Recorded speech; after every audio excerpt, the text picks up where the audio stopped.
Et attention, allez, top, c'est parti. Bonjour à tous, bonjour à toutes, j'espère que vous allez bien. On est dimanche soir, dimanche 20 juillet. En région parisienne, il fait beau, il y a un joli ciel bleu. Bonjour à ceux qui regardent bien sûr le replay sur YouTube. J'espère que vous avez passé un très bon week-end, ou si vous êtes en vacances, que vous avez passé de très bonnes vacances. On va passer un petit bout de la soirée ensemble pour ceux qui vont être là. Au programme énormément de sujets, des petits sujets de ci, de là. On n'est pas du coup. On arrive dans la période un peu plus molle de l'actualité globale et donc de l'actualité média également. Le mercato se ficelle encore petit à petit, le mercato télé se ficelle petit à petit, on aura des petites nouveautés, mais on va dire que le gros est fait, on connaît grosso modo les grilles de rentrée de la télévision et de la radio en septembre. Mais il y a toujours des petits mouvements, il y a toujours des choses qui se passent, et c'est pour ça qu'aujourd'hui, par exemple, on va revenir sur les nouveautés de LCI qui ont été annoncées dans les colonnes du Parisien de la part de Guillaume Debray.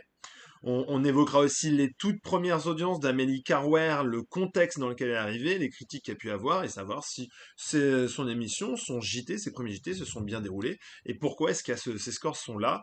On viendra évidemment sur les scores de Interville, hein, Interville qui questionne, est-ce que l'une des plus grosses productions de France Télévisions arrive à toucher le succès attendu, est-ce que le public est au rendez-vous.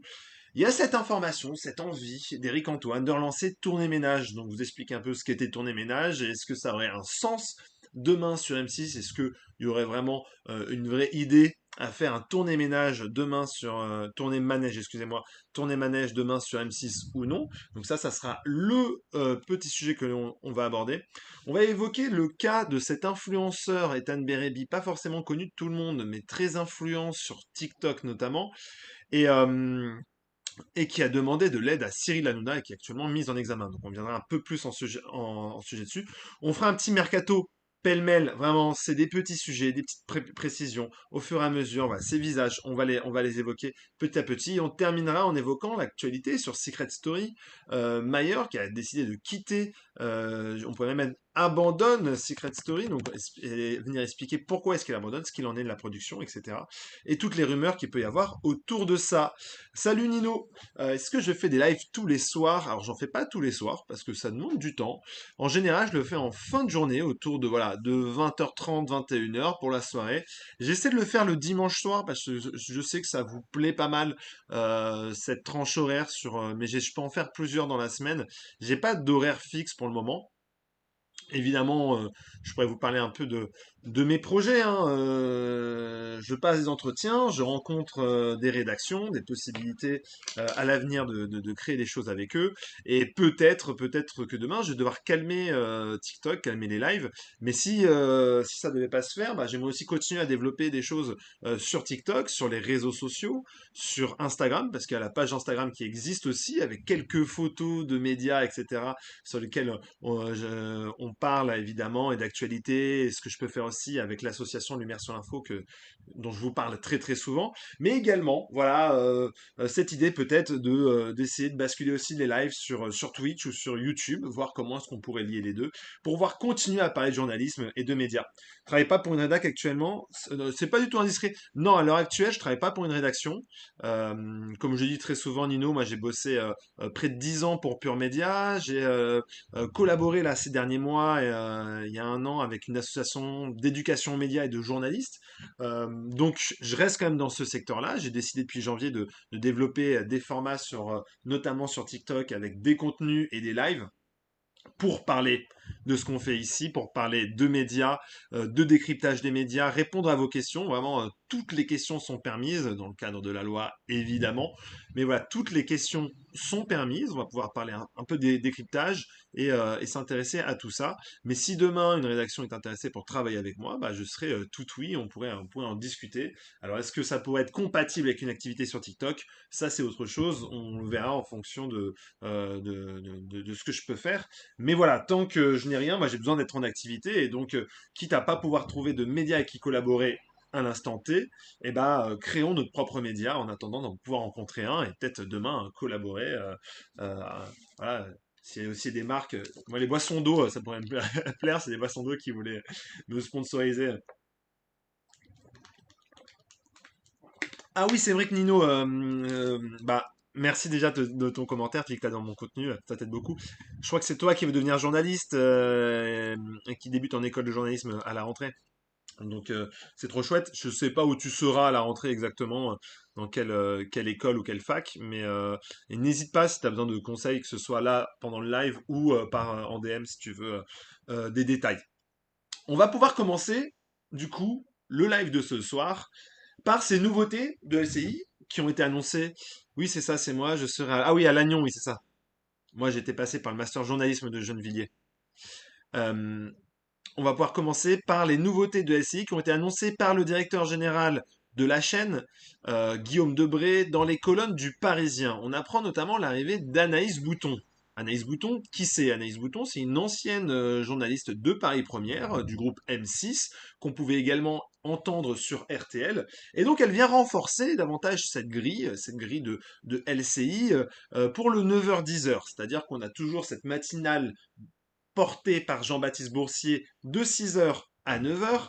Jean-Baptiste Boursier qu'on peut voir là durant l'été en Joker sur TF1. Et donc Anaïs Bouton fera ses premiers pas à 9h-10h. Donc cette tranche qui est ultra intéressante parce qu'elle se retrouve sur BFM par rapport à BFM TV en face d'Apolline de Malherbe.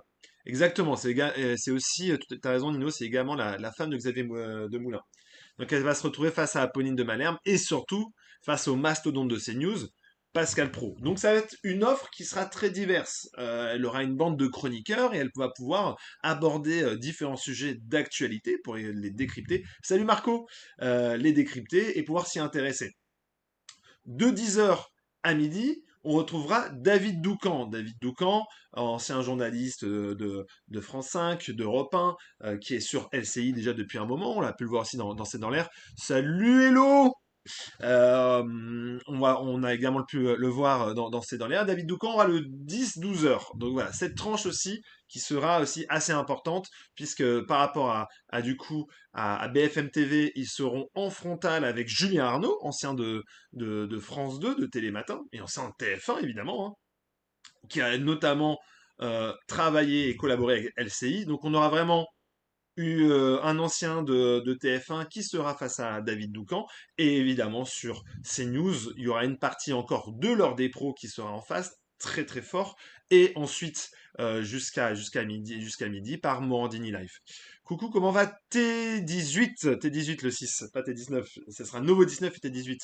T18, pour le moment, on n'en parle pas trop. Il n'y a pas énormément de programmes dessus. Il n'y a pas beaucoup d'événements qui se passent dessus. C'est un temps qui est un peu mort aussi actuellement. Donc, il n'y a pas beaucoup d'événements. Peut-être qu'il y aura des nouvelles émissions, des nouveaux talks qui vont pouvoir un peu rebooster tout ça. Vous avez vu le retour de Bénique Le Châtelier, elle anime les LCI direct du week-end. Exactement, bon, on va en parler juste là. Un gros challenge pour LCI pour la matinée. Ouais, c'est ça Marco. L'idée là, c'était aussi de restructurer cette matinée. De toute façon, la grille de LCI est en train de se fondre petit à petit. Davis Rochebain de 20h à 22h, grosse émission. Ça sera toujours si alors tu dis raciste, donc c'est Adek qui pose cette question sur CNews. A priori, alors moi je ne peux pas me permettre de dire que CNews est raciste. En revanche, la ligne d'éditorial de CNews n'a pas vocation à évoluer. Si c'était ça ta question. Euh, Amélie Carwer, qui était le matin, elle va venir, comme dit Guillaume Debré dans l'interview sur Parisien, va venir chauffer la salle pour le pré-access de LCI. Amélie Carwer, on va en parler ce soir, puisque c'est la nouvelle présentatrice des JT. On va donner un peu plus son contexte aussi du 13h et du 20h week-end de TF1 durant cet été. Ah ouais, je me suis trompé, excusez-moi. C'est bon, vous êtes dur. T'es dur, l'O2A. Puisqu'en effet, il y a David Pujadas qui sera toujours là. 18h, 20h. C'est une tranche qui est forte hein, sur LCI. 18h, 20h. David Pujadas. Salut Olfou. C'est une tranche qui est forte. Ami Carwer qui vient de finir son week-end au JT. Adrien Lespomara de retour dès vendredi prochain. Ouais, tout à fait, Sabrina. Mais ça va être intéressant de voir les chiffres et voir en parler justement. Donc David Pujadas, une tranche très intéressante, très, très technique, très essentielle dans toute l'architecture de la grille de LCI, qui fait plutôt des bonnes audiences. Et David Pujadas aura une salle qui sera chauffée déjà avant avec Amélie Carwer dans un même format, hein, dans un plateau. Pas David Pujadas. Ah bah Pujadas, oui c'est fort, ça m'étonne pas que ça marche. Ouais, tout à fait Hugo. Donc David est là, et ensuite Darius Rojman, en effet, de 20h à 22h, pas 20h, 20h, je m'étais trompé dans la... Il fait une petite coquille, malheureusement, qu'on peut corriger en direct. Darius Rojman aussi, qui est une tranche stratégique pour LCI, et surtout sur ces tranches où il y a de la concurrence en face, sur les chaînes, d'autres chaînes d'information. C'est le seul à faire des tranches de 1 heure, non? Euh, on peut... Ah, bonne question. Bah non, sur CNews, Marco, sur CNews, tu as les tranches de 1 heure le soir aussi, puisque Face à l'info, ça dure 1 heure. L'heure des pros 2, ça dure 1 heure. Sur BFM, Truchot, Marshall, c'est 1 heure également. Mais du coup, il boucle déjà à 22 heures, c'est tout. Non, non, alors là, je vous ai mis rapidement la tranche du soir. Mais il y a aussi la tranche journée, hein, entre midi et 17h. Ça n'a pas été encore confirmé, mais je pense qu'on aura Christophe Moulin. Ouais, c'est la tranche la plus courte, 20h, 20h, t'as raison. On aura certainement Christophe Moulin qui sera prolongé ici. Et donc, on va retrouver encore des émissions le soir, hein, qui vont, a priori, une chaîne d'information, ça s'arrête autour de minuit et demi, 1 heure, voilà, grand max. Après, on met des boucles et on prépare déjà la matinale. En effet, vous en parlez dans le chat tout à l'heure, Bénédicte Le Châtelier fait son grand retour sur LCI. Il y a 1 an, elle avait quitté la chaîne pour prendre un peu de repos, pour s'éloigner. Alors, j'ai plus de batterie. Je vais charger l'ordinateur. Euh, Bénédicte Le Châtelier avait dû quitter l'antenne. Euh, BFM Story, c'est 17h, 19h. Mais je crois qu'il y avait déjà eu, Viral, il y avait déjà eu des tranches dans mes souvenirs. C'est pas. Bah, Benjamin Duhamel, il faisait 19h, 20h dans mes souvenirs. Puisque le 20h, c'était ensuite à Maxime Switek. Et ça sera toujours à Maxime Switek, d'ailleurs, à la rentrée. Donc, a priori, il n'y a pas de raison. Donc, Bénédicte Le Châtelier avait dû quitter l'année dernière, elle a profité. Je crois que c'était en lien avec euh, son conjoint. Mais je sais pas si c'était sorti. Elle avait annoncé la fin du club Le Châtelier, mais en tout cas, elle revient. Elle revient à l'antenne, elle sera le week-end, le 15h-18h. Donc pareil, oui, Duhamel fait 19h. Ouais. Non, Duhamel s'est pas fait virer Olfou. Benjamin Duhamel a été contraint de prendre la décision de quitter BFM TV puisqu'il a pris une place conséquente dans la matinale de France Inter. Et donc on l'a demandé en gros de faire un choix entre France Inter et BFM TV. Et comme il était venu à la base que pour l'interview de 7h50, et que Léa Salamé est partie, il aura une place plus importante dans cette matinale de France Inter, et donc Benjamin Duhamel ne pouvait pas cumuler BFM TV et France Inter. Donc ça a été un choix, vraiment, sur les deux. Donc Benjamin Duhamel, lui, sera uniquement sur France Inter la saison prochaine. On a aussi des petits nouveaux comme Lorraine Barrière-Taléry, qui est une ancienne de Télématin, qui avait rejoint Bonjour, et qui rejoint la matinale de Jean-Baptiste Boursier, donc qui conserve sa tranche horaire 6h-9h, avec en chroniqueur Christophe Barbier et Nicolas Dose. Donc Christophe Barbier, éditorialiste politique, Nicolas Dose, éditorialiste économie, deux anciens de BFM TV qui viennent un peu structurer du coup davantage cette grille. Et cette grille, elle devient compétitive. Il faut se rappeler que avec le changement de numérotation, euh, comme il s'appelle, je vais dire Philippe Tullier, mais non, c'est pas Philippe Tullier, lui c'était l'ancien producteur justement de Thierry Ardisson. Thierry Tullier, donc patron de l'information au sein du groupe TF1, avait annoncé son projet d'atteindre les 2%. Ne pas oublier Dania Prépéluc sur TF1 à partir de demain. Oui, la météo Dania Prépéluc, d'ailleurs, que j'avais eu l'occasion de rencontrer, d'interviewer à tout début à Pure Média, puisqu'elle était à l'époque présentatrice météo sur BFM TV, en provenance de Belgique. Donc oui, l'objectif de LCI avec cette nouvelle tranche horaire, cette nouvelle numérotation, c'est de devenir compétitif, d'aller chercher de la part d'audience. Et l'objectif était d'atteindre les 2% pour Thierry Tullier. Ce qui s'est passé avec la nouvelle numérotation, c'est qu'on a eu une explosion d'audience, il s'y attendait pas. Alors, très porté par l'actualité internationale à ce moment-là, hein. On se rappelle, le conflit entre l'Iran et Israël a été très commenté, très documenté, et LCI aujourd'hui a vraiment cet ADN d'international et veut porter pour cette nouvelle entrée trois jambes, ça fait bizarre, mais trois piliers, donc international, politique et économie. Donc l'international, ils ont déjà tout la marda, les outils pour pouvoir traiter cette information-là. Et maintenant, avec un Christophe Barbier et Nicolas Dose, ils annoncent la couleur, du coup, pour pouvoir traiter de ces trois piliers et pouvoir faire de LCI vraiment une colonne vertébrale qui sera compétitive. Donc forcément, avec BFM TV, on en avait parlé la dernière fois, qui a aussi maintenant sa grille à elle. LCI qui a la sienne, CNews, ça ne devrait pas bouger. France Info, bah, qui reste quand même plus confidentiel, mais qui devrait aussi, enfin, c'est surtout pour eux que ça devrait être une priorité, de muscler en fait chacune de ces grilles, parce que la bataille des chaînes d'information sera ultra puissante à la rentrée. Et donc ça va être ultra intéressant à suivre. C'est vrai que LCI a le mérite de proposer autre chose que BFM ou CNews. Donjar, c'est un autre, ouais, exactement, c'est une ligne éditoriale vraiment qui a été insufflée sur un moment où je pense que l'actualité internationale est plus que jamais scrutée. Et certainement qu'il y a énormément de Français qui ont envie d'avoir cet angle-là, mais les 2 années qui vont arriver sont des années très politiques. Et ouais, je vois, Olfou, tu n'es pas fan de Christophe Barbier, mais en tout cas, Christophe Barbier sera présent et il y aura du coup une vision pour faire un décryptage politique dans la matinale. Toi, tu regardes que CNews. Alors moi, je t'inciterai à dire, je t'interdis pas de regarder CNews, mais je t'inciterai quand même à regarder autre chose, parce que CNews, c'est aussi quand même une ligne éditoriale bien spécifique, et que voilà, pour pouvoir aussi palper un peu l'actualité et savoir prendre un peu de recul, il est essentiel, voilà, d'essayer de s'informer un peu partout. Donc moi, vous ne me trouverez jamais. Oula, désolé.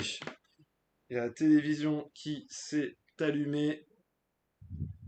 Ouais, c'est allumé sur BFM TV, là, Alexis Corbière qui était un peu énervé. Sinon, tu t'informes que sur YouTube. Ça dépend après, pareil, toi, ça dépend aussi, peut-être, je sais pas, sur quel type d'information, si c'est des journalistes, des médias que tu peux lire. Salut Béatrice, j'espère que tu vas bien. Donc voilà, c'est donc tout ce petit projet qu'a LCI. On- Est-ce que cette nouvelle grille sera assez compétitive pour être un nouveau challenger hein, dans cette bataille des audiences des chaînes d'information continue? Euh, voilà, aujourd'hui, l'ordre qui s'est établi sur l'année 2024-2025, en termes d'audience moyenne, on est de PDA surtout, donc de part d'audience, hein, c'est ce qui est calculé par médiamétrie. À la rentrée, on va parler de l'Algérie, tu penses, user? Bah, je sais pas. Je sais pas. Ça, je ne fais pas l'actu demain. Et si, j'aime pas, moi, ils ne parlent que de l'Ukraine. Oui, bah parce que voilà, c'est la ligne éditoriale internationale qui veut ça. Pourquoi ils sont pas fusionnés les deux matinales SCI TF1? Bah parce que, alors ça c'est une excellente question que tu poses, Boubou, parce que la ligne éditoriale de TF1 n'est pas celle de LCI. Celle de TF1, elle se veut une matinale grand public, accueil de la famille, avec de la chronique culturelle, de la chronique sur des événements vraiment qui peuvent toucher tout le monde. Et donc, c'est pour cette raison que sur TF1, on a besoin de cette ligne éditoriale portée magnifiquement par Bruce Toussaint et qui a vraiment cette technique, sa bonhomie qui donne vraiment ce côté, bah, on prend notre petit canot de café, nos biscottes le matin avec Bruce Toussaint et toute son équipe, qui veut vraiment donner cette ambiance de petit salon, de petite cuisine. Alors que sur LCI, eux, ils ont vraiment pris le pari de se dire on est une matinale d'information, d'international, de politique et d'économie. Et donc, du coup, ces deux lignes éditoriales, bah, elles peuvent pas aller ensemble parce qu'on ne peut pas faire de l'économie pour parler à un grand public, un public familial, et qui c'est pas du tout les lignes éditoriales de TF1 et de LCI. Et donc du coup, on ne peut pas les fusionner, parce qu'elles ont deux lignes éditoriales complètement différentes. Bon alors Florian, c'est quand cette émission qui devait créer les politiques et les journalistes? Bah après, les politiques, il y a énormément de sites, Béatrice, qui en font hein, faire du fact-checking, aller vérifier. Moi, j'en fais quand ça arrive, hein, quand il y a des politiques qui peuvent le dire dans le cadre des médias. Hein, il faut le faire, remettre en contexte, apporter des faits face aux propos. Maintenant, faire une émission concrète dessus, pourquoi pas? Pourquoi pas demain? Ça reste toujours quelque chose qui est assez intéressant. Salut petite Marie. Est-ce que c'est vrai que Greg Hacher va aller sur RTL et laisser tomber RTL2? Ah, Auvergnat, je n'ai pas vu cette information-là. Ça me paraît assez surprenant puisque Greg Hacher est plutôt attaché à sa matinale du double expresso qu'il anime qu'il a en co-animation sur RTL2. J'ai du mal à l'imaginer sur RTL, là où sur RTL, il n'y a pas énormément de place aujourd'hui qui se libère. Mais après, je n'ai pas cette information-là. Je ne sais pas où tu as eu cette information-là. Maxime, j'ai mon beau-père qui est passionné de la Russie, agent secret, etc. J'ai fait une overdose. Ah, voilà, tout s'explique. Tout s'explique, Maxime, c'est l'overdose. Ça s'entend. Et moi, ce que j'incite aussi souvent, c'est de dire se calmer de temps en temps sur les chaînes d'information, ça fait du bien. Parce que sinon, on est tout le temps dedans, la machine ne s'arrête jamais. Hein. Le concept d'une info en continu, c'est qu'elle est en continu. Donc, elle répond à un service, à un besoin qui est celle d'avoir de l'information. Donc, à tout moment, vous mettez BFM TV, LCI ou une autre chaîne d'information où vous allez sur votre téléphone, vous avez de l'info. Il y a de l'info en continu tout le temps. Le monde ne s'arrête jamais, l'information ne prend jamais de vacances. En revanche, je pense qu'il est essentiel de temps en temps de se prendre une petite pause. Ça va être compliqué pour France Info d'aller rattraper ses trois concurrents. Par contre, bah, va falloir, ce que je dis toujours, hein, muscler sa grille, à faire des coups, tenter des choses, dont genre, tu vois. Ça va être essentiel. J'ai entendu que Face à Baba reviendrait sur M6, je suis un peu surpris. Alors, en effet, reviendrait AIT conditionnel. C'est en effet ce qui est dans les tuyaux. Ils y réfléchissent à se dire comment, avec Cyril Hanouna et l'élection présidentielle, ils pourraient éventuellement ramener un public devant la télévision. Et donc, en effet, c'est dans les tuyaux. Donc ça, c'est une information que j'ai pu entendre parler. Et en effet, Face à Baba pourrait très bien revenir sur M6. Oui, mais LCI, c'est pro-Ukraine. En tout cas, la position qu'ont nombreux éditorialistes aujourd'hui, qui est plutôt d'être pro-Ukraine, mais comme c'est la position de la France dans un conflit aujourd'hui qui est celui du conflit Russie-Ukraine. Je ne crois pas, je ne crois pas que toutes les chaînes vont bouger à la rentrée. Peu d'audience, peu d'audace. Ah, après voilà, juste, il y a du bruit un peu dehors. Il y a le camion poubelle qui passe, je suis désolé. J'essaie de mettre aussi un peu de. Il fait chaud dans l'appartement sinon. Bah, faut de l'audace pour faire bouger les chaînes d'information. Faut l'audace pour pouvoir faire de l'audience aussi. Parfois, il faut aussi garder la même équipe, hein, la structurer. C'est ce que fait CNews. Hein. Ils sont premiers, ils n'ont aucune raison de changer leur grille. Salut à Manu Assad. Mais en revanche, c'est important je pense, quand on veut aller chercher de l'audience, bah, on fait confiance à des journalistes qui ont du talent et on tente de changer, faire des réglages sur certains éléments. Je pense que c'est le truc qui est essentiel. Ces journalistes qui vont être contents, ouais, ouais, bah, comme toujours. Hein. Après M6, ils ont toujours fait ce petit pas de côté, Philippe, ce petit pas de côté. Là, on parle de Face à Baba, ce petit pas de côté pour pouvoir aborder l'actualité. On l'a vu avec une ambition intime. C'est critiquable. Après, ça mène aussi à la politique. Faut se rappeler après que M6, ce n'est pas le groupe Bolloré. Donc, certainement que la ligne politique, la ligne éditoriale d'M6 ne sera pas celle de la ligne du groupe C8. Enfin, du groupe Canal+, et de C8. Maxime, je suis plus BFM et je suis déçu que Benjamin Duhamel parte surtout pour une matinale à la radio. Et ouais, bah Maxime, c'est le jeu du mercato. C'est vrai que Benjamin Duhamel avait aussi acquis une notoriété et une crédibilité pour certains, pour les auditeurs et téléspectateurs de BFM TV, et donc ceux qui l'appréciaient, bah après, voilà, bah, retrouver ses interviews, soit sur YouTube, soit en direct à la radio. LCI fait la plus grosse progression, toute chaîne confondue depuis ce passage au canal 15. Ouais, tout à fait, Manu Assab. Manu, c'est une grosse progression et là, avec cette nouvelle grille, on sent l'envie du coup d'accélérer. Et pourquoi cette diabolisation de la Russie et pas d'Israël, me demande le fou. Ah, voilà, tu parles d'un vrai sujet de ligne éditoriale. C'est ultra intéressant. Bonsoir, il n'y a pas Brunet. Oui, alors j'ai pas mis Brunet. Brunet, c'est le week-end. C'est le week-end, j'ai pas pu se souvenir. Oh, salut McFly, ça fait longtemps. Et pour revenir au fou, alors là, on est sur des lignes éditoriales sur le conflit entre la Russie et l'Ukraine. Ce qui est certain, c'est que c'est l'Ukraine qui a décidé, voilà, d'envoyer des chars en Ukraine. Et donc, en France, les informations qu'on a sont davantage celles provenant d'Ukraine, qui est du coup un allié de la France aujourd'hui, contrairement à la Russie, qui n'est pas un ennemi, mais qui n'est pas un allié non plus. Hein. C'est toujours très compliqué la géopolitique. Donc sur ça, je vais pas dire qu'il y a une diabolisation de la Russie. On est plutôt sur des éléments factuels. On est quand même sur l'Ukraine qui est attaqué par la Russie. Donc ça, pour moi, c'est plutôt factuel. Hein. Je vois très peu de grands médias prendre le pas différent. Il est difficile quand même de défendre la Russie sur certains points. Après, je pense qu'il faut faire un travail journalistique au maximum, maximum.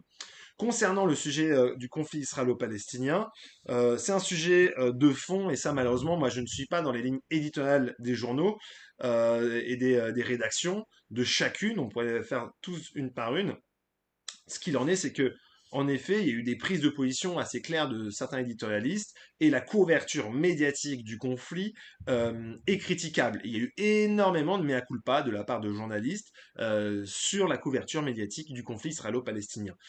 Et cela, ce que je rappelle à chaque fois, n'a pas débuté le 7 octobre 2023, qui a débuté bien avant. Mais voilà, en tout cas, il y a des choses qui sont critiquables. Malheureusement, moi, je ne suis pas responsable, je ne peux pas venir défendre chacune des lignes éditoriales des rédactions, et là, il faudrait les inviter, peut-être les inviter sur un live comme ça, pouvoir les interroger de manière très saine, sans être dans un conflit, pour pouvoir qu'ils puissent nous expliquer un peu le déroulé de ces choses-là. C'est pas possible depuis quand Hanouna est journaliste ou journaliste politique. Malheureusement, on n'a pas besoin d'être journaliste avec une carte de presse pour interroger des politiques. Si des politiques estiment qu'il n'y a pas de sens à aller voir Cyril Hanouna parce qu'il n'est pas journaliste, ils peuvent refuser de s'y rendre. Mais malheureusement aujourd'hui, certains hommes politiques ou femmes politiques acceptent de se rendre face à des influenceurs, face à des politiques, ouais, face à d'autres politiques, face à des animateurs. Et donc, du coup, il y a un conflit des genres qui peut exister. Malheureusement, on ne peut pas interdire à un homme politique d'aller sur un plateau, sur un live, d'un TikTok, sur une chaîne YouTube quelconque. Ça, on ne peut pas le faire. Donc, en soi, Hanouna, il n'a pas besoin d'être journaliste pour recevoir des gens. Et donc, M6, son intérêt, c'est de faire l'audience et de se dire, bah, peut-être qu'on va pouvoir toucher un nouveau public avec un face à Baba sur M6. Ami Carware, grosse surprise du JT de TF1. Ben oui, parce que ça va être le sujet qui suit. C'est Manu, tu me fais une excellente transition. J'ai vu qu'ils ont retourné leur veste à essayer concernant le conflit de Gaza. Alors, je ne sais pas s'ils ont retourné leur veste, comme tu dis, Balou. En tout cas, il y a eu des prises de position, des annonces faites et des mea culpa qui ont été faits. Donc ça peut s'entendre aussi.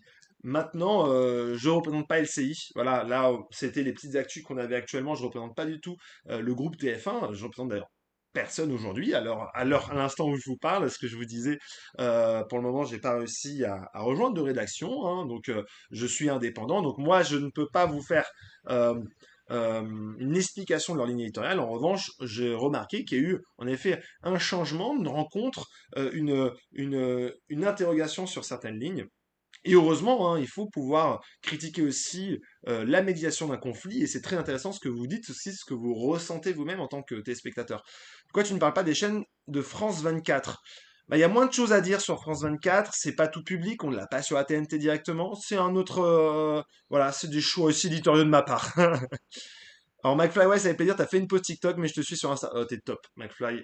McFly, c'est mon boulanger préféré de Suisse. Salut Karim. En termes de géopolitique, j'aime beaucoup le positionnement d'Alain Bauer, qui est toujours pertinent. Bah après, il y a énormément aussi de personnes qui essaient en géopolitique, toujours la même chose, de mettre des faits, et après, il y a les faits et l'opinion. Il faut que l'opinion soit toujours basée sur des faits qui forment un socle commun. Donc, quand on fait une analyse, un décryptage, on le fait aussi par rapport à une opinion. On n'est jamais, aucun journaliste n'est neutre, hein, et vous ne me verrez jamais le dire. Il faut qu'on s'y approche le plus d'une objectivité, mais on a tous un parcours, une rencontre, des études qui font qu'on va avoir quand même une opinion, en tout cas une analyse qui sera particulière d'un journaliste à l'autre. Donc en effet, la géopolitique, c'est un sujet qui est très important, encore plus aujourd'hui, et LCI en a fait vraiment son cœur du réacteur et qui fait aussi que ça fonctionne aujourd'hui. Il y a eu un excellent article d'Arrêt sur Image sur le sujet. Ah bah ouais, bah, malheureusement je n'ai pas l'abonnement, il y a beaucoup trop d'abonnements à avoir aujourd'hui, mais ouais. Anna peut créer la surprise avec son émission poétique sur un site complètement manu, c'est sûr. Ils mettent car... Eh oui, elle a été au JT, la Rivelle. Tu bugs? Ah, désolé si je bug, je me rends pas compte. Ma connexion m'a l'air plutôt bonne, donc je sais pas pourquoi. Faudrait que vous l'invitez à Bauer, je suis sûr qu'il aimerait échanger sur les médias. Bah ouais, pourquoi pas? En vrai, c'est une superbe idée, Béatrice. Je me le note. En effet, ça pourrait être super chouette avec vous, vos questions sur le traitement de la géopolitique dans les médias et lui qui pourrait aussi expliquer pourquoi on en a parlé ainsi, etc. Moi, voilà, je me suis jamais présenté en. Ça m'intéresse énormément la géopolitique, j'ai mon opinion, mais on va dire que j'ai pas fait assez de travail d'étude et de vérification pour pouvoir vous en parler en profondeur. Et je trouve qu'il y a beaucoup trop de personnes qui sont des toutologues qui vous racontent tout et leur contraire à la télévision pour vous retrouver sur TikTok avec un journaliste qui fasse exactement la même chose. Je trouve que les grands groupes de chaînes ont trop de chaînes. Je serais pour que 4 chaînes par groupe. Ah, intéressant, Ralpha. Tu sais quand même qu'il y a normalement, il y a une limite, hein. On peut pas en avoir non plus de manière infinie. Quand il a failli y avoir la fusion entre TF1 et M6, euh, TF1 et M6 avaient d'abord pensé à vendre leur chaîne, d'ailleurs, au groupe Altis, à BFM TV. C'est-à-dire que je crois que TFX et Sister, si je me trompe pas, devait être vendu au groupe Altis. Malheureusement, la fusion n'a pas eu lieu, du coup, l'achat des nouvelles chaînes n'a pas pu se faire. Et France Info, ça marche parce que je connais personne qui regarde. Ça frétille, on va dire, avec la nouvelle arrivée à la numérotation numéro 16. En revanche, on n'est pas sur des grosses audiences encore pour France Info, qui a retrouvé le point de téléspectateur, le point de PDA, qui est quand même assez essentiel pour eux parce qu'en dessous, ça devenait très compliqué, Maxime. En revanche, voilà, là, on est sur une période un peu particulière de l'été, il y a moins d'actu, c'est plus difficile d'arriver, d'en débattre, etc. On verra en septembre quelle sera vraiment la force derrière tout ça. Abonnez-vous à Arrêt sur Image, Mediapart et au poste de David Dufresne, vous ne serez pas déçus. Désolé pour la pub, c'est absolument pas problématique, Karim, tu as raison de faire cette publicité-là, ça reste des rédactions indépendantes, de journalistes indépendants qui ne vivent du coup que par l'abonnement. Et en effet, moi, je fais partie de ceux qui soutiennent aussi les indépendants. J'en suis un petit à mon échelle aujourd'hui. Et c'est essentiel, tu as raison de le rappeler. Ça va exister encore la TNT en France dans le futur, oui ou non? Bonne question. Pour le moment, oui. Tant qu'il y a des groupes médias, tant qu'il y a la télévision. Mais le public télévision tend à disparaître. Peut-être que demain, en effet, la télévision va basculer dans un nouveau format, autre chose. On va avoir. C'est ce que fait un peu Canal+, hein. Je fais beaucoup de digressions, parce que vous me lancez sur des sujets. Personne ne peut remplacer Claire Chazal, Samy. Je fais un peu de digression, mais il y a 10 ans de ça, lorsque Vincent Bolloré arrive au sein du groupe Canal+, j'avais eu en information que le rêve de Vincent Bolloré serait de faire quitter Canal+ de la TNT, ce qu'il a réussi à faire, hein, d'ailleurs, en disant plein d'arguments derrière, en expliquant, voilà, c'est honteux, on a perdu C8, vous prenez pour qui, nanani, nanana. La réalité, c'est que ça fait un moment que Vincent Bolloré estime que ce système de chaîne à péage n'a plus aucun sens. Aujourd'hui, là, ça se consomme autrement. MyCanal est assez présent dans les foyers pour proposer une nouvelle version de la télévision, c'est-à-dire des box, des plateformes pour pouvoir diffuser du foot, du divertissement et de l'information. Et donc c'était ça en fait son projet à 10 ans. Il trouvait qu'il perdait trop d'argent au sein d'une fréquence de télévision avec vraiment une tranche, une vitrine en clair qui ne fonctionnait plus. Et pour lui, l'objectif était de trouver le moment pour le faire basculer. Il l'a fait maintenant. Est-ce que ça va fonctionner? En tout cas, on sent déjà que Vincent Bolloré a pour projet d'éditorialiser aussi la plateforme MyCanal, puisqu'elle a été annoncé, je l'ai découvert hier, je ne savais pas, en faisant une vidéo sur Éric Zemmour, puisque ça va faire un peu plus de 10 ans que son livre Le Suicide français est sorti, et j'ai appris du coup que le groupe Canal+ va produire une série documentaire adaptant Le Suicide français d'Éric Zemmour. Donc, c'est-à-dire que sur la plateforme Canal et sur Planète Plus, mais bon, c'est surtout sur la plateforme Canal, vous verrez une adaptation en série documentaire du livre Le Suicide français, qui a fait énormément couler d'encre il y a 10 ans de ça, qui, l'un des propos d'Éric Zemmour a même été condamné en appel récemment, celle où il réhabilitait le régime de Vichy, a posé problème. Je me demande si Amazon a trouvé la bonne formule. Ma réponse est oui, mais je voulais avoir ton avis. Euh, MaCanal peut concurrencer. Je te réponds tout de suite, Karim. MaCanal peut concurrencer Netflix ou Amazon. Je pense qu'il concurrence déjà pas mal sur le public français. Il y a vraiment une grosse partie de personnes qui consomment MyCanal pour les films parce qu'ils ont ils ont on appelle ça pas un calendrier, mais ils ont une chronologie des médias qui leur permet d'avoir les films en avance qui sont sortis au cinéma, une temporalité qui est très courte après une sortie de cinéma. Ils ont énormément de contenu, ils ont d'autres plateformes qui sont disponibles, tout ça dans un seul abonnement, du sport, du foot, du divertissement, de l'info aujourd'hui avec aussi l'accès à des chaînes de télévision. Donc MyCanal, c'est vrai, aujourd'hui peut concurrencer Netflix, surtout que Netflix et Amazon aujourd'hui font aussi le pas de miser sur des chaînes en linéaire, donc en direct, avec le groupe TF1 qui arrive sur Netflix et le groupe France Télévisions qui arrive sur Amazon. Alors, est-ce que Amazon a trouvé la bonne formule? Je me pose la question, moi, je ne suis pas convaincu, Karim.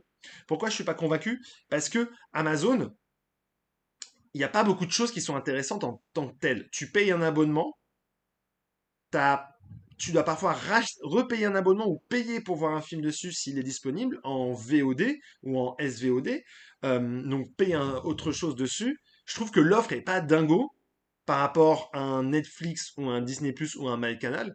Et donc, je m'interroge beaucoup sur la bonne formule. Je trouve la plateforme, comme elle est faite, pas très adéquate, pas très facile à regarder et à s'y retrouver.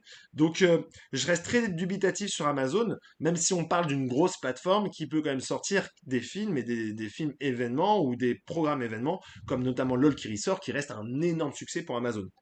Haché, il va se débonner MyCanal. Et oui, alors, après, t'es pas obligé, hein, mais en effet, ça, faut savoir à qui appartient telle ou telle chose. Amélie Carwer, c'était super. Le sourire était pas là, mais sinon, elle a fait le job.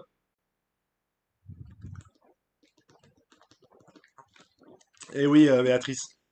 Non, j'ai fait une tier list la dernière fois. Il n'y aura pas de tier list McFly aujourd'hui, malheureusement, désolé. Canal+, c'est trop cher. Peu de programmes. J'étais pour libérer Canal du décodeur. Bah, peu de programmes, oui et non. T'as toutes les chaînes de télévision, tous les replays, des séries en veux-tu en voilà, des films en veux-tu en voilà, des productions originales, des spectacles. Je trouve que l'offre du sport, l'offre est quand même pas mal. Je suis pas en train de défendre Canal+, je dis juste que l'offre qu'ils ont fait aujourd'hui est ultra intéressante. Ami Carrière, c'est ouais, il y a beaucoup de monde et son IPTV en France, ouais, c'est vrai, il y a l'IPTV qui est arrivé dedans. Oui, mais tu as d'autres plateformes pour t'abonner, tu peux l'avoir gratuitement avec SFR Bouygues. Américain, ouais, j'ai vu BP, on va en parler tout de suite. Je ne cautionne pas la pensée de Zemmour qui infuse dans les médias Bolloré, c'est trop pour toi, et ça s'entend, et donc rien ne t'oblige à faire quoi que ce soit. En effet, on va parler d'Amélie Carwer. Donc, c'est un cas assez particulier, Amélie Carwer, qu'on a pu voir au JT de TF1 ce week-end. En effet, on la reverra pas tout de suite, mais c'est rare de voir sur TF1 une présentatrice d'un JT débarquer de nulle part sans avoir fait un seul test. Comme vous le savez très bien, Audrey Crespo-Mara est le joker d'Anne-Claire Coudray, du coup, l'été, pendant les vacances, pendant ses arrêts, etc. Audrey Crespo-Mara a perdu son mari, Thierry Ardisson, la semaine dernière. Et donc, logiquement, sur la première semaine, ils ont décidé de faire revenir Anne-Claire Coudray, de mettre Jean-Baptiste Boursier. Bref, ils ont fait un bricolage. Sauf que Anne-Claire Coudray devait partir en vacances quand même, trouver du temps pour elle. Et donc, ils ont dû essayer de trouver une nouvelle personne. Ils n'avaient pas rappelé Gilles Boulot. Isabelle Iturburu n'avait pas fait un 7 sur 7. Donc, il était essentiel d'aller chercher un nouveau visage, une nouvelle personne pour pouvoir présenter le JT de TF1. Et donc ils ont fait un choix plutôt audacieux, pas facile. Amélie, j'adore sur la CI, elle est excellente pour les débats. Au JT, je suis mon fan. Sans avoir fait un seul test, il y a le fils d'un certain président. Je sais pas de quoi tu parles. Oui, oui, SFR, c'est la faillite. Et donc, Amélie Carwer débarque. Donc, en effet, il y a eu énormément de critiques. J'ai vu des gens pas très souriantes, stressés. Salut Kenza, stressés. Donc, il y a des gens qui étaient moins fans. Mais il faut se rendre compte que si, en effet, elle a déjà fait des directs sur LCI et tout, mais présenter un JT, c'est pas la même chose. Avoir le bon ton pour un JT, c'est pas la même chose. Y aller sans avoir fait énormément de tests, de journaux particuliers, ce n'est pas la même chose. Donc, l'ensemble de ce qui a été donné à Amélie Carwer, ça a été un peu en précipitation. Ils lui ont fait confiance, la direction de TF1 lui a fait confiance. Ils savent les qualités de cette journaliste, hein, ça fait un moment qu'ils comptent sur elle. Amélie Carwer, pour faire un petit, une petite biographie un peu rapide, Amélie Carwer, elle a été une époque sur iTélé, et donc à l'arrêt d'iTélé, elle bossait notamment avec Audrey Pulvar. Exactement, c'est une forme de courage, hein. Certains ont aimé y aller, ils ont décidé que ce soit Amélie Carwer. Elle était sur iTélé, elle travaillait avec Audrey Pulvar. En 2017, du coup, certainement en lien avec l'arrivée de Vincent Bolloré, l'arrivée de Jean-Marc Morandini à l'antenne d'ITélé, ça a créé voilà, toute cette grève historique au sein d'ITélé qui a fait que énormément de journalistes sont partis. Et là, Amélie Carwer est partie en direction de LCI. Donc elle est sur LCI depuis 2017, au groupe TF1 depuis 2017. Depuis 2017, le groupe TF1 se rend compte quand même qu'elle est compétente. Elle anime des débats, des tranches d'informations. Voilà, elle fait très bien son métier. Et ils se sont dit, voilà, une Amélie Carwer, certainement, sera en mesure, en tout cas sur un week-end, de la remplacer. Et oui, il y a du stress. Oui, il n'y a pas des habitudes qu'on peut avoir. Il n'y a pas eu de test. Il n'y a pas eu de moyen de tout calibrer. Tu as eu un test une heure avant. Mais on n'est pas sur quelque chose qu'on a habituellement. C'est assez rare, surtout de la part de TF1, de mettre quelqu'un qui n'est pas spécialement connu du grand public. Habituellement, ils mettent quand même des gens un peu plus en avant, etc. Mais surtout, juste pour un intérim. Donc voilà, il faut se dire que c'était un intérim, c'était quelque chose qui était important. Elle devait être stressée car le 20h TF1, c'est leur Saint Graal. Exactement, exactement. Et honnêtement, je trouve les gens toujours difficile, dur. C'est peut-être parce que j'ai une confraternité avec des journalistes, je sais ce que c'est aussi de se retrouver dans une forme de stress, d'événements qui est pas toujours facile à vivre et que quand on a un stress, on reste humain. Un journaliste, un présentateur, ça reste un humain, ça reste quelqu'un. Euh, les gens n'aiment pas qu'on change leur habitude. Tout à fait. Mais est-ce que les gens ont vraiment pas aimé qu'on change leur habitude, Hello? Tu me lances un super sujet parce que quelles audiences? Eh ben, voici les audiences.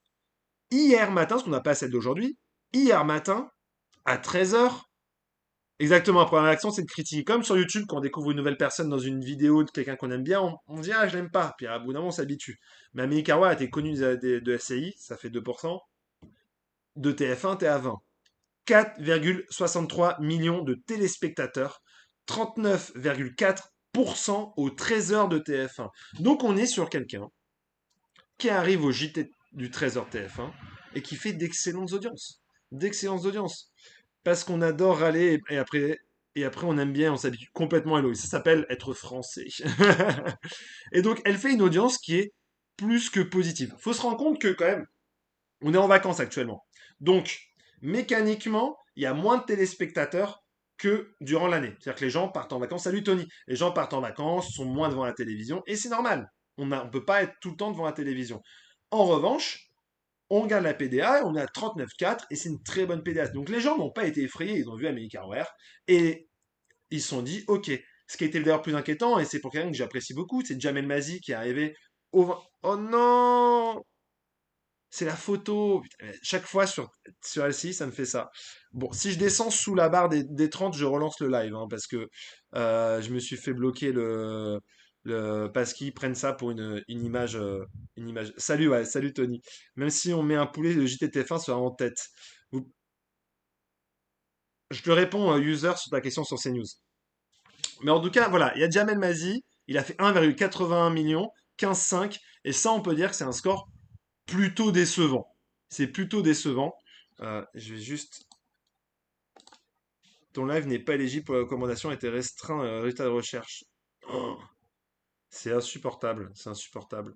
Je suis à deux doigts de relancer le live, les gars, parce que c'est pas chouette. C'est pas chouette, c'est pas chouette. Ça vous dérange si je relance le live parce que du coup, ça m'a tout fait planter. Ouais, je vais redémarrer le live parce que ça m'a tout fait planter. Je suis vraiment désolé. Essayez de revenir au plus vite. Merci à ceux qui sont venus et je le relance tout de suite, de manière immédiate.